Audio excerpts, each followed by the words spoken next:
तो चलिए आज हम लोग करते हैं टाइप्स ऑफ ऑस्मोसिस। तो बेटा टाइप्स ऑफ ऑस्मोसिस दो टाइप का है, एंड ऑस्मोसिस और एक्स ऑस्मोसिस। जैसा कि हमने आपको कल बता दिया था, एंड ऑस्मोसिस, मान लीजिए कि फेडेड फ्रूट उसको आपने वाटर में डिसॉल्व किया, वो हो जाएगा स्वेल। जैसे कि मान लें कि किशमिश है, उसको अगर वाटर के अंदर डिसॉल्व करें तो जो किशमिश होती है उसके अंदर का जो सॉल्यूशन है उसकी कंसंट्रेशन ज्यादा है। आपने उसको pure water, pure solvent water में डिसॉल्व किया है, वाटर जो है उसका कंसंट्रेशन लोअर है, तो क्या होगा, लोअर कंसंट्रेशन से हायर कंसंट्रेशन की ओर जाएगा। किशमिश की जो बाहर की जो लेयर होगी वो वर्क करेगी सेमी परमिएबल मेम्ब्रेन का, और वहां से वाटर का जो वाटर है उसके मॉलिक्यूल्स, प्योर सॉल्वेंट के मॉलिक्यूल्स सॉल्यूशन के अंदर एंटर करेंगे। That is called and osmosis. Second जो है एक्स ऑस्मोसिस, इसकी बात करें तो raw mangoes shrink into pickle when place in concentrated common salt solution. अगर आप जो कैरीज होती हैं, जब हम मतलब अगर हम आम के अचार को डालते हैं तो कैरी को हम किस में रखते हैं, ब्राइन सॉल्यूशन में रखते हैं। ब्राइन सॉल्यूशन मतलब NaCl के सॉल्यूशन में रखते हैं। तो जो NaCl का सॉल्यूशन होता है उसकी कंसंट्रेशन ज्यादा होती है, और जो कैरी के अंदर सॉल्यूशन है उसकी कंसंट्रेशन लोअर है, लोअर से हायर की तरफ। यानी कि सारे का सारा वाटर जो है वो सारा किस में आ जाता है, ब्राइन सॉल्यूशन की तरफ आ जाता है। और कब तक आएगा, जब तक कि दोनों तरफ की कंसंट्रेशन इक्वल नहीं हो जाए। That is called exosmosis. Solvent का बाहर आना, सॉल्वेंट का अंदर जाना। Clear. Types of solution on the base of osmosis. अब ऑस्मोसिस के बेस पर सॉल्यूशन कितने टाइप का है। Let us consider two solution A and B. हम दो सॉल्यूशन ले रहे हैं बेटा, ए एंड बी। एक्चुअली क्या होता है कि आप अगर सॉल्यूशन का टाइप देखोगे ऑस्मोसिस के अकॉर्डिंग तो आप एक दूसरे के रेस्पेक्ट में देख सकते हो। अकेले सॉल्यूशन को आप नहीं बता सकते कि ये ऑस्मोसिस की टाइप में किस प्रकार का है। तो हमने क्या किया, दो टाइप के सॉल्यूशन लिए, ए और बी। मान लीजिए कि अगर दोनों सॉल्यूशन का ऑस्मोटिक प्रेशर सेम है, अगर दोनों का ऑस्मोटिक प्रेशर सेम है, then that is called isotonic solution. Isotonic with each other, फिर दोनों एक दूसरे के रेस्पेक्ट में क्या होंगे, आइसोटोनिक होंगे। लेकिन if the osmotic pressure of solution A is greater than that of osmotic pressure of solution B, then solution A is called hypertonic with respect to B. अगर मान लीजिए कि A का ऑस्मोटिक प्रेशर ज्यादा है, B का कम है, तो A कहलाएगा B के रेस्पेक्ट में हाइपरटोनिक और B कहलाएगा A के रेस्पेक्ट में हाइपोटोनिक। क्लियर। तो हमने इस टर्म को एक एग्जांपल से भी बताया जा सकता है, लेकिन उससे पहले एक नोट ये समझे बेटा कि एंड ऑस्मोसिस जो है वो takes place when the cell are placed in hypertonic solution. Endosmosis तब होगा जब सेल प्लेस कहां होगी, हाइपरटोनिक सॉल्यूशन में होगी, तब क्या होगा, एंड ऑस्मोसिस होगा। While exosmosis take place when the cell are placed in hypertonic solution. पहला हाइपोटोनिक, ऐसा क्यों बेटा, अगर हाइपोटोनिक सॉल्यूशन है तो एंड ऑस्मोसिस क्यों होगा, क्योंकि सॉल्यूशन का कंसंट्रेशन कम और जो सेल है उसका कंसंट्रेशन ज्यादा, तो वाटर जो होगा उसके मॉलिक्यूल्स किस में आते जाएंगे, सेल्स में आते जाएंगे। तो इसको हम कहेंगे एंड ऑस्मोसिस। हाइपरटोनिक सॉल्यूशन है तो ऑलरेडी कंसंट्रेशन ज्यादा है, इसका मतलब सेल का कंसंट्रेशन कम है, तो सेल से जो लिक्विड का मॉलिक्यूल होगा या सॉल्वेंट का मॉलिक्यूल होगा वो किस तरफ आएगा, वो हायर कंसंट्रेशन वाले सॉल्यूशन की तरफ आएगा। That is called x osmosis. Example, the salt concentration in blood plasma is 0.9% aqueous solution of NaCl mass upon volume % strength। देखो जो ब्लड प्लाज्मा है उसमें सॉल्ट का जो कंसंट्रेशन होता है वो 0.9% होता है बेटा। 0.9% एक्वस सॉल्यूशन ऑफ NaCl होता है ब्लड प्लाज्मा में। ये है आइडियल कंडीशन। ब्लड प्लाज्मा में मैंने क्या कहा कि 0.9% एक्वस NaCl का सॉल्यूशन होता है। किस और हमने क्या कंसंट्रेशन बताई है, if A 0.9% solution of NaCl is isotonic with human RBC। अगर ब्लड प्लाज्मा में 0.9% एक्वस सॉल्यूशन प्रेजेंट है तो वो RBC के साथ आइसोटोनिक है, मतलब फिर RBC जो है उसका ऑस्मोटिक प्रेशर और ब्लड प्लाज्मा दोनों का ऑस्मोटिक प्रेशर सेम होगा और वो दोनों एक दूसरे से आइसोटोनिक होंगे, so that RBC neither swells NOR shrink. इस केस में ना ही तो आरबीसी श्रिंक होगी, आरबीसी को इस केस में कोई फर्क नहीं पड़ेगा। आइडियल कंडीशन होगी, यानी कि हेल्दी कंडीशन होगी आरबीसी के लिए।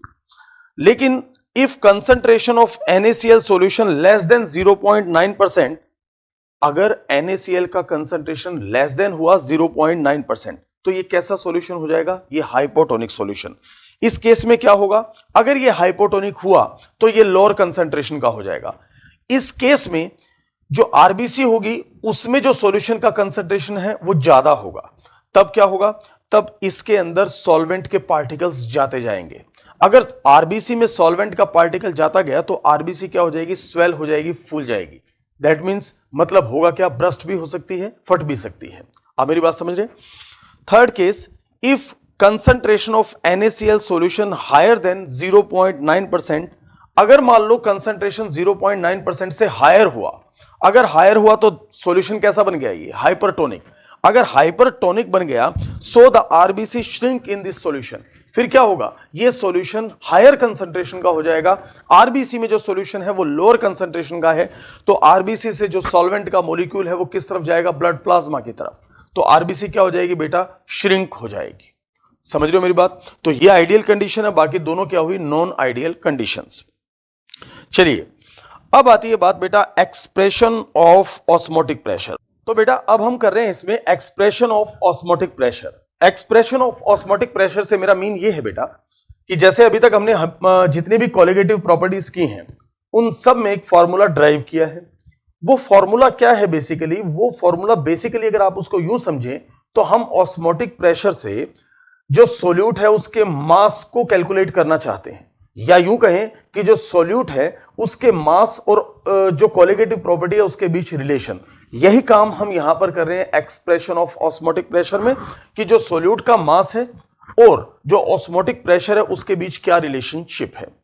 देखो बेटा, जो ऑस्मोटिक प्रेशर है उसका बिहेव जो होता है वो जस्ट लाइक बिहेव होता है पैरेलल टू किसके होता है? वो आइडियल गैस प्रेशर के ही पैरेलल होता है, या आइडियल गैस इक्वेशन के ही पैरेलल होता है, जो PV is equivalent to nRT।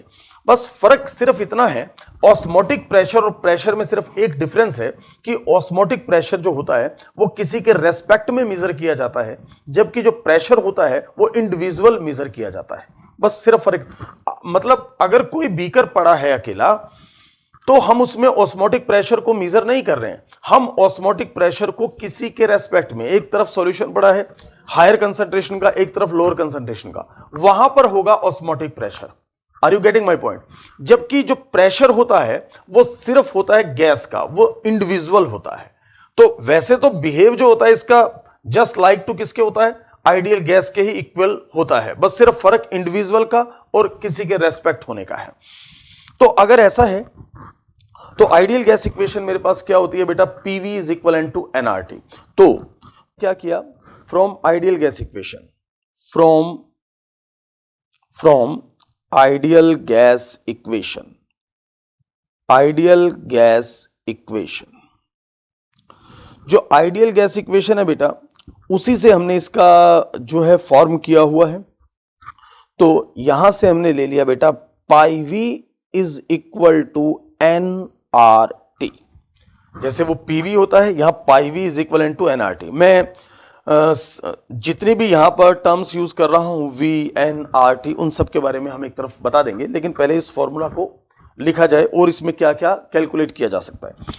तो सबसे पहली बात तो यह है बेटा कि pi V is equal to nRT, वे पाई जो है बेटा, पाई जो है is equal to osmotic pressure. Osmotic pressure जो पाई है वो मेरे पास क्या है बेटा? Osmotic pressure. चलिए नेक्स्ट करते हैं। अगर मैं यूं कर दूं कि pi is equal to n upon VRT, हर चीज एक फॉर्मूला की तरह यूज होगी। Pi is equal to n upon VRT, क्योंकि यहां लिखा क्योंकि C is equal to n upon V. What is the means of C? C means concentration. C means concentration. N moles of solute. V volume of solution in liter. तो अगर C is equivalent to n upon V है, so that pi is equal to CRT. हमारे पास ये भी एक formula की तरह use होगा। ये भी जो एक्सप्रेशन है वो सभी एक्सप्रेशन फॉर्मूला की तरह यूज होंगे, ध्यान रख लेना बेटा, ठीक है। ओके, अब और क्या हो सकता है, यहां CRT तक कर लिया, अब थोड़ा सा इसी से ही करते हैं। और pi is equal to N upon VRT लिखा हुआ है मैंने, क्योंकि N जो है वो किसके बराबर, small w small m। Small w small m को मैं यूं रिप्रेजेंट कर रहा हूं बेटा, हालांकि यहां पर a और b भी लगा सकता हूं, मतलब a और b का भी, तो मैं यहां सोल्यूट की बात कर रहा हूं। तो अगर थोड़ा सा स्टूडेंट को यहां नहीं भी समझ में आए तो मैंने क्या कर दिया, WB और MB ये भी कर सकता हूं मैं, ठीक है। तो अगर ऐसा करता हूं मैं तो यहां N क्या हो जाएगा बेटा, WB upon MB into RT upon V, ये भी है। अब देख रहे हैं आप, इस फॉर्मूला को जरा ध्यान से देखें बेटा, इसमें क्या किया है हमने, इसमें ये किया है कि ये है मेरे पास MB जो है ये मास ऑफ सोल्यूट है, पाई जो है ऑस्मोटिक प्रेशर है, दोनों एक दूसरे के रेसिप्रोकल है, ठीक। Okay, W mass upon V, ये तो मोलर मास हुआ ना, MB तो मोलर मास हुआ, अपॉन V। अगर मैं W अपॉन V की बात करता हूं तो ये मेरे पास क्या बनता है, ये मेरे पास बनती है डेंसिटी। और क्या कर सकते हैं हम यहां पर कि pi is equal to DRT upon MB, pi is equal to DRT upon MV, यहां पर भी लिख दें, क्योंकि D is nothing but W upon V, मतलब मास अपॉन वॉल्यूम। तो हमने क्या कर दिया, DRT। तो बेटा ये जो जितने भी जितनी भी टर्म्स आप देख रहे हैं पाई की, ये सब बेटा फॉर्मूला की तरह यूज करेंगे हम लोग क्वेश्चंस में। ओके, एक बात यहां पर ध्यान रखना कि ये तो हमने अलग अलग फॉर्मूलाज क्रिएट कर लिए। अच्छा, इसको MB की फॉर्म में भी लिख सकता हूं यहां से, तो अगर मुझे कभी MB कैलकुलेट करना हो तो क्या, तो MB is equal to WB, MB is equal to WB upon pi into RT upon V। ये हमने यूज कर लिया कि हम कैसे इसमें मोलर मास ऑफ सोल्यूट को कैसे कैलकुलेट कर सकते हैं। अब यहां पर थोड़ा सा बता दिया जाए जो इसमें यूज किया हुआ है। तो N सबसे पहले, हेयर पाई तो क्या है, हेयर, पाई ऑस्मोटिक प्रेशर है, N number of moles of solute, ठीक है, D density of solution,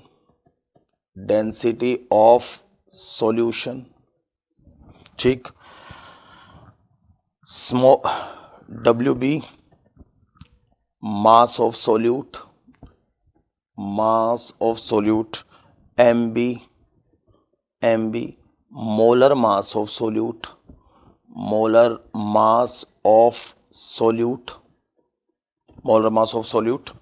okay.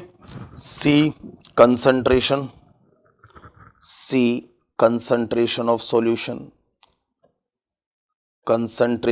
Of solution, V volume of solution, ठीक। और हमारे पास इसमें क्या है, R गैस कांस्टेंट, R जो है बेटा, R is nothing but gas constant. Clear है मेरी बात यहां तक?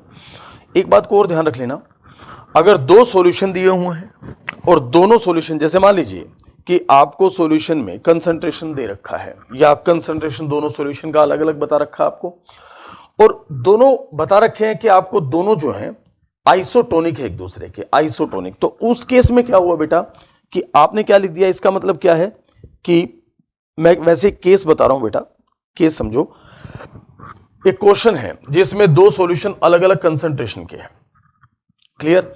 अलग अलग कंसंट्रेशन के सॉल्यूशन है, लेकिन दोनों को बता रखा है कि दोनों आइसोटोनिक हैं एक दूसरे के। तो आप क्या करोगे, सॉल्यूशन फर्स्ट के लिए आपने क्या किया, π1 C1RT, ये सॉल्यूशन। अच्छा, दोनों सेम टेम्परेचर पर है तो गैस कांस्टेंट तो कांस्टेंट है, उस पर तो कोई फर्क पड़ेगा नहीं। तो पहला इक्वेशन आपका ये बन गया।